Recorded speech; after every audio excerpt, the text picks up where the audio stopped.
Welcome to today's episode of Josephine Meets. And today I have a super interesting guest. I have Alena Ipanova. She is a person who takes her family and moves all over the world, and they are up shortly to move into their next adventure. Alena is a super fantastic entrepreneur, and she helps businesses to identify and also to work on kind of like the cultural differences and to, I think, more kind of like we are going to get into that, but more from a communication perspective and how that actually plays a big role in the companies today. So welcome, big warm welcome to you, Alena. I'm so happy to have you here. Thank you so much, Josephine. It's very nice to be here with you, to be able to share my story and to have a conversation. Yeah, and we quickly before we came on today, we spoke about the speech that you held at Mindvalley, where you spoke about cultural differences or cultural behavior or something Cultural like intelligence. that. Yes. Cultural intelligence. Cultural Almost. intelligence. I almost got it right. Almost. Exactly. And people were coming up to you afterwards because you were not there alone. You were there with your little daughter. So you have three kids and you take them with you sometimes when you travel. When we met in, was it Paris? Where did we meet? It was in Italy, in It Rome, was in Rome. for the conference. Yes. Exactly. When we met in Rome, you also had your whole family with you there. You are originally from Russia. You have lived in Sweden, and that is also a little bit how we connected. And you now live in Tenerife, and you're going to move shortly to Malaysia. So tell us a little bit about Alena, about who you are and what it is that you're doing. Which part of that, Josephine? Thank you so much for bringing up all these interesting moments, and because usually I think about it as this is the life that we live. It's a usual thing, but actually that's very much true. That people come and they listen to my story and they feel more inspired to travel with kids, to dare to do things that they wouldn't dare to do before.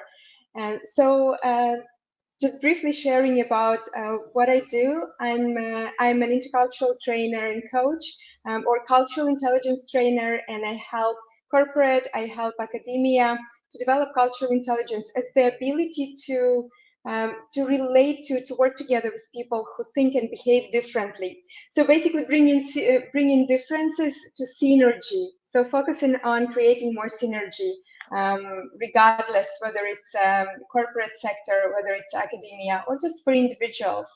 And my kids just happen to be a part of all of that.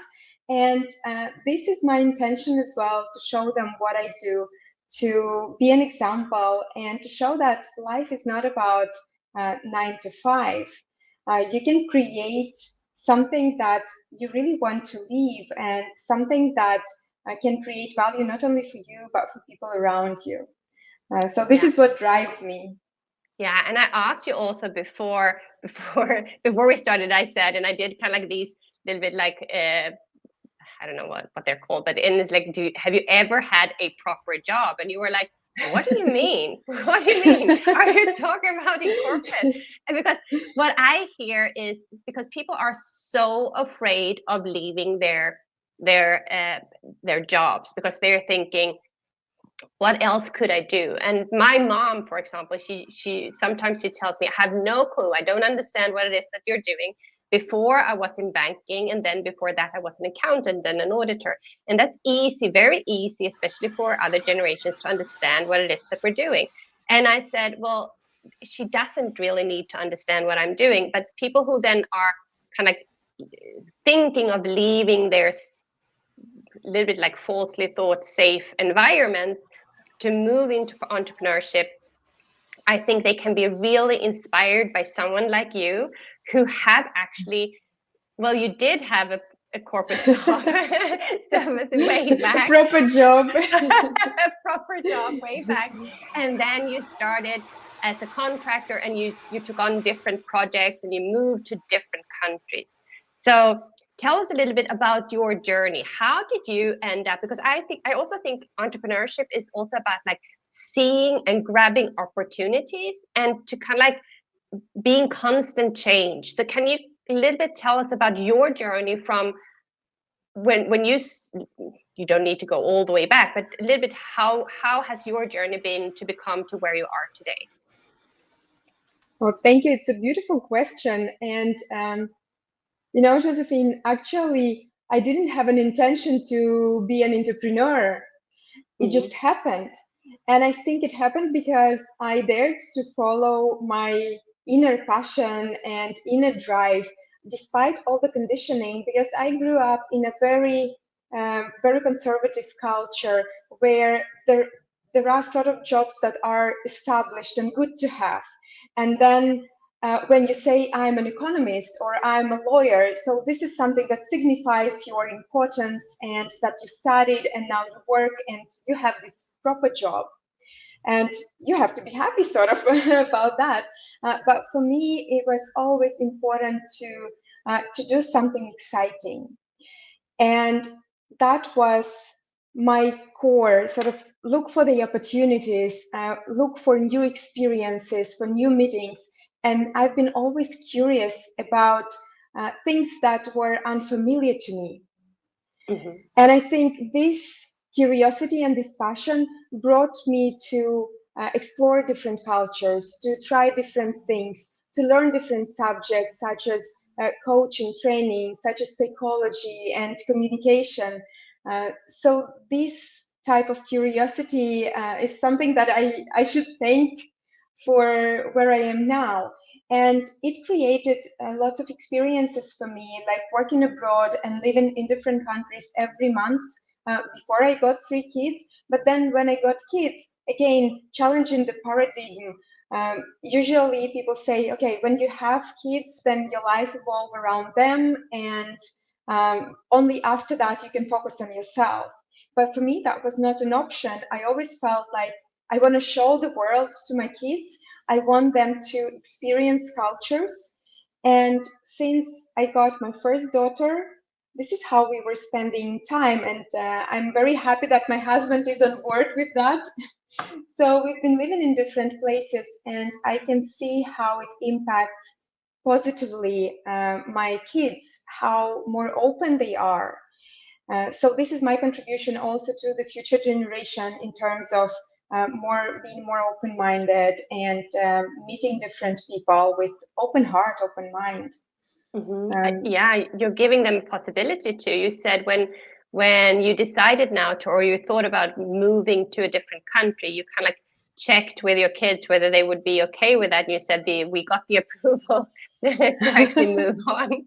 So, and I think that is kind of like to make this it is a little bit like a family business, because you and your husband and your kids are a unity, and you're kind of like moving in different countries, kind of like experiencing different things. And I think that is also probably really important to, when you have a big dream like I want to be location free, I want to be able to work from everywhere in the world, that if you have someone that needs to be included in that dream, like our partners or our kids or whoever it might be, that we involve them in the decision making process. Because if we don't, there will be kind of like it can be a very, very hard and very difficult process. For our kids, it's a little bit different because I mean, we just moved house. We moved from one city to another city. So that's not a big move. But our youngest son it was very difficult for him because he felt safe in the school that he was moving into. This is the first time that he has moved in he's 11 now. So it's kind of like saying, well, yeah, it will be difficult the first time, but then do everything we can so that he feels integrated in the new school and that he feels that this is a safe environment. And I think that is super important, independent of what it is that we're doing. So how would you say, how does your discussions go around, are we moving to another country? Because another thing that I also want to bring up is you are now moving to a different time zone, and you're working as a I know you do public speaking and things. You work for different corporations. You work sometimes in Sweden, sometimes in other countries. So it will impact your business. Has that been any fear around that, and how have you dealt with that? Thank you for this question.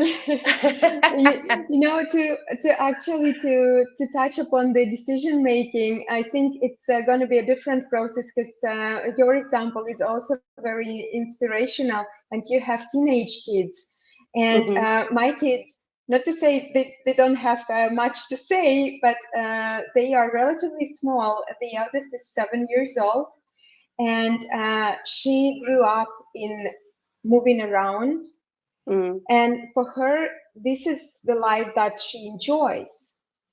Maybe it will shift a little bit when she grows up, but then we will take it from there. But I love what you mentioned about having this support in the family and creating safe space for kids, just to feel that whatever, we are going to support you, we are here with you. It's going to take time, and it's going to work out well. So I Mhm. think they need this reassurance.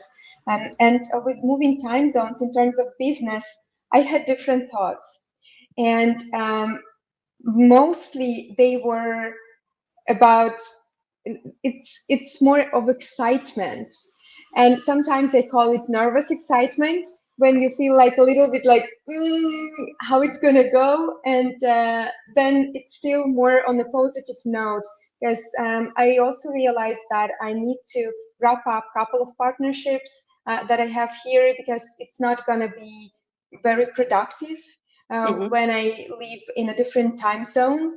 And then it also encourages me to explore different waters, to go to different markets, and basically practice what I preach, because cultural intelligence is exactly about that, exactly about your flexibility, cognitive flexibility, developing this growth mindset, and seeing opportunities, like turning challenges or problems into projects. So with all of that, it feels more adventurous, and I don't think much about, okay, how do I have to pay for this or for that, because Mhm. then it creates more stress. But I'm thinking more about the opportunities and new projects that I can make, and networking in that direction already now, while still being in Europe, and expanding my network in Asia. So these things just, they go. I'm going with the flow, enjoying that, and I'm sure that the all pieces of puzzle will come together. I'm very much certain about that. So And I it's think just the maybe that is, attitude. yeah, exactly, exactly. I think that is what we need. We need to have, if we would be stuck in fear, I can't do this or I can't do that, we will move, but it will take so much slower compared Mm, to, as you say, I'm embracing the opportunities. I'm already now kind of expanding my network, because I realize you need to be there, you need to be seen, you need to be heard. If we're not seen or heard, it's very difficult to grab the attention of anyone and to get new business going, right? So it's like grabbing the opportunity already now, the excitement that you feel already now, even though it's like 1.5 months at least until you will be moving, and there will be a lot of things to wrap up, as you say. But at the same time, using that a little bit like inspiration and excitement, actually. So is there anything, so if someone sits there and thinking, oh, I would love to do what Alena is doing, but oh, I have my kids, I have my job, I have my mortgage, I have my mom is thinking, no, my mom would, what would my mom say if I would do this? What would you like to tell them? this is a uh, this is a question from coaching, we can use here. We need to send those people to a coaching session. But generally, I think we are putting all these limitations in our head, and I do it as well. But Mm, then the question is how much we are aware of that, and what do we do about it? So if I remember one of my coaches asked me a question when I shared, oh, it's going to be very difficult. And then she asked me, Alena, what if it was easy? mm, And I don't know what, but something just shifted in my in my head, and I was like, yes, what if it was easy? How would things go then? And then I started describing and sharing my vision. So this moment helped me realize how much power we actually have, Mm-hmm. and in our head, in our brain, in our mind, that we can definitely turn things around. So I would definitely suggest people to just put aside all of those what if it doesn't work, Mm-hmm. and maybe to shift it, what if it works? Yeah.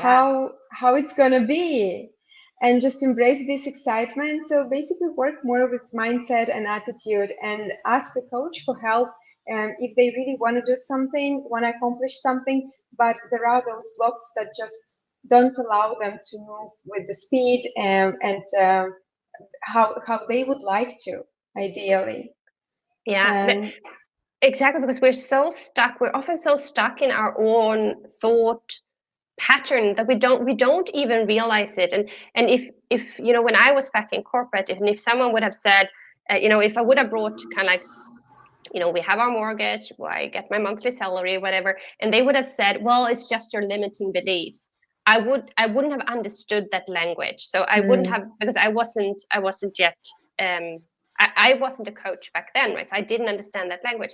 And I think the whole thought pattern to change that, to break that, we need someone else to come in and kind of push us a little bit. And I'm currently rereading a book that I read when I did my first coaching diploma, and I'm rereading it now because back then I wasn't really ready for it. It's based on the questions talked or ask, or powerful questions or something like that.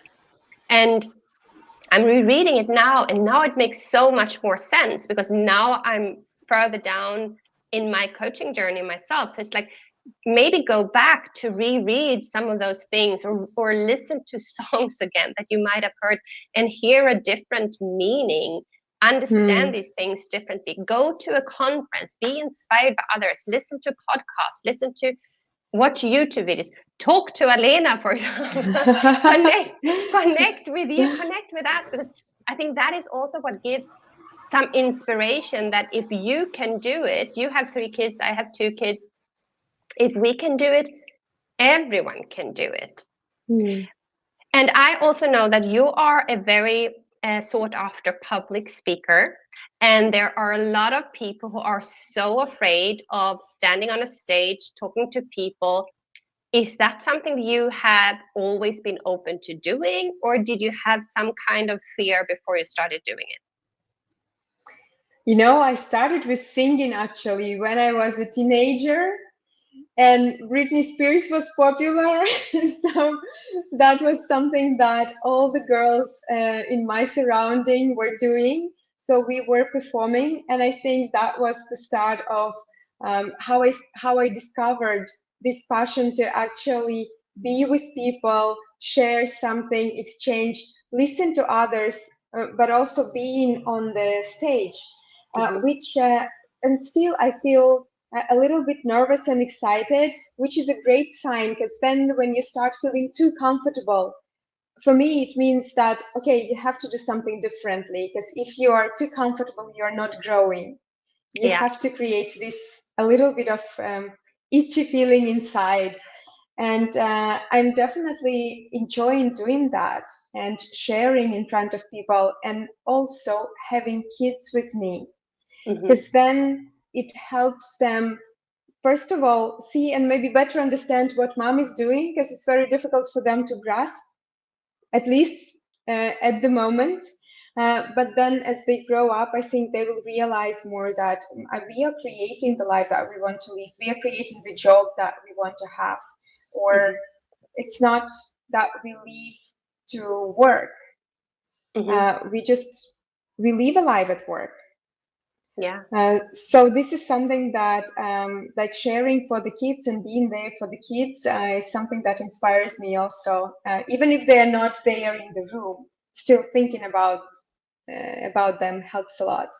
Yeah, it's so funny that you say, because my kids, my youngest, they have upcoming now. It's where they can follow their parents to work.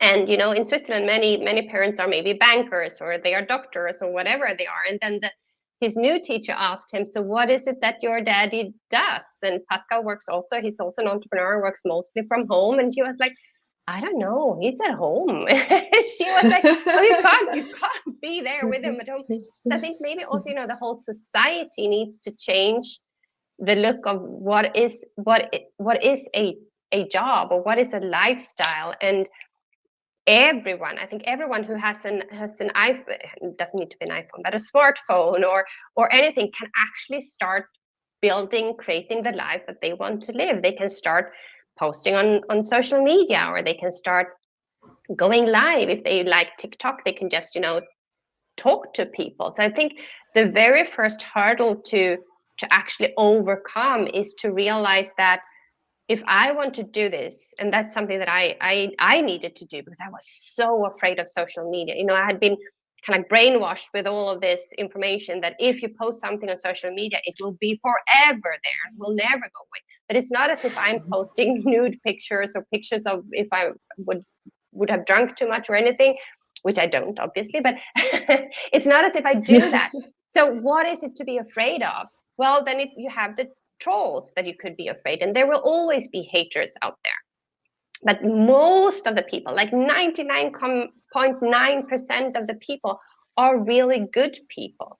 So to start kind of like, if someone is there, I want to create the life that I want to live. Well, the best thing you can do is to start sharing about it on social media. What do you think about that? Sharing on social media. I actually followed you in your journey. Remember when we connected, you just started being active in LinkedIn. And it's very impressive how you developed your presence, and also the level of confidence that feels. So you're, Josephine, a great example of how just finding being in tune with what you would like to bring to the world, to others, and becoming more visible, how you can grow in that and develop. So this is a great example. I think just deciding for yourself is very often we have this either imposter syndrome, or we think that, okay, my knowledge or whatever I have to share, it's not of a high value for others. And I think that this is something that is the biggest block, at least what I see, what I hear from people sharing. And if we shift this to actually, I wrote a post about it in LinkedIn, that your life is not about you, it's about people you touch and the way you touch them. And I think if you shift focus to this direction, that maybe something that I shared today can positively impact another person. So it's not about me. It's about that effect that I produce with something that I share. This is my life story, and I choose to share it to empower someone. And I think if we take on this perspective, it becomes so much easier to go online, to write a post, to send an email, not feeling rejected when people don't reply or say no to you, but just continue. There are so many people, so many connections. Yeah, I absolutely agree. And we don't know how many people actually see what we're doing. I met a former colleague just the other day, and she was like, I see all of your posts on LinkedIn, and I see what you're doing, and it's so amazing. I never like or comment. And because she doesn't do that, I don't see that she's there, but she sees it, and she's inspired by it. And I think that is so important also to remember, to not focus on the number of likes or the number of comments, or because if it's one person who sees what you're posting today, and that person is inspired by that, you have helped one person. I think we sometimes forget about that, especially if we compare ourselves to the ones who have thousands and thousands and thousands of, or even millions of followers. And it's not about the number of followers. It's about, exactly as you say, what are the people you have touched, and how have you helped them? How have you supported them? and in what way, to move, exactly as you say, to move the focus from me, myself, and I to you, because let's be honest, no one really cares about me except myself. They care about themselves. So when we write about something, or when we share about things, to put it in their perspective, even if I'm sharing a story of myself or a story about what has happened, okay, so how can I rephrase that? How can I reframe that so that it actually could help someone else instead, to inspire them?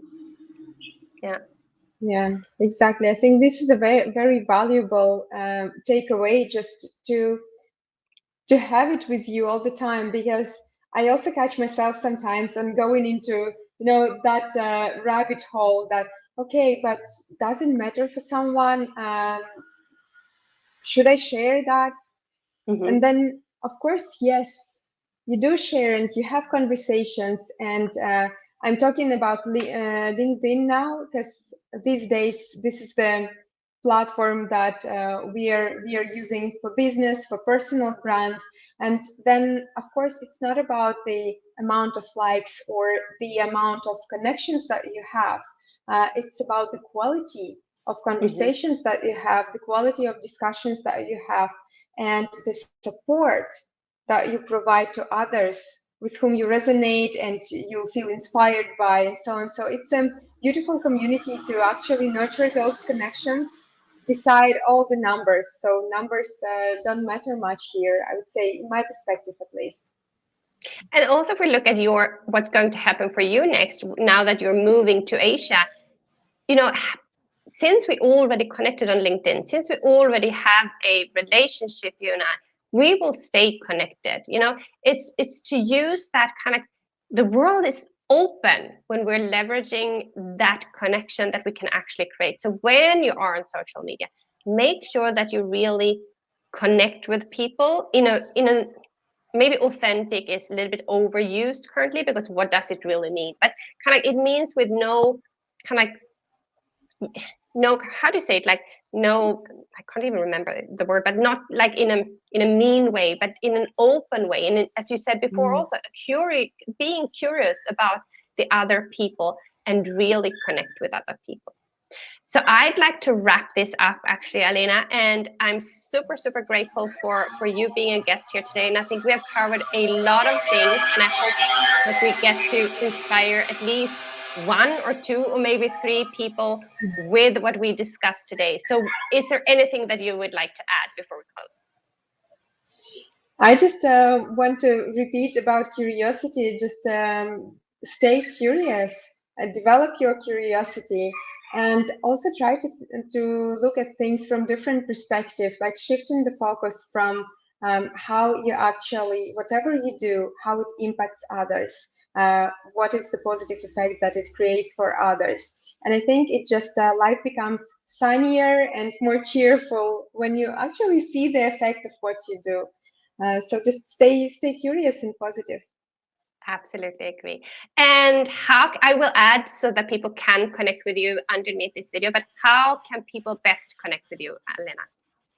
LinkedIn is a great way to connect with me. I reply to my inbox, and I'll be happy to have a conversation there as well.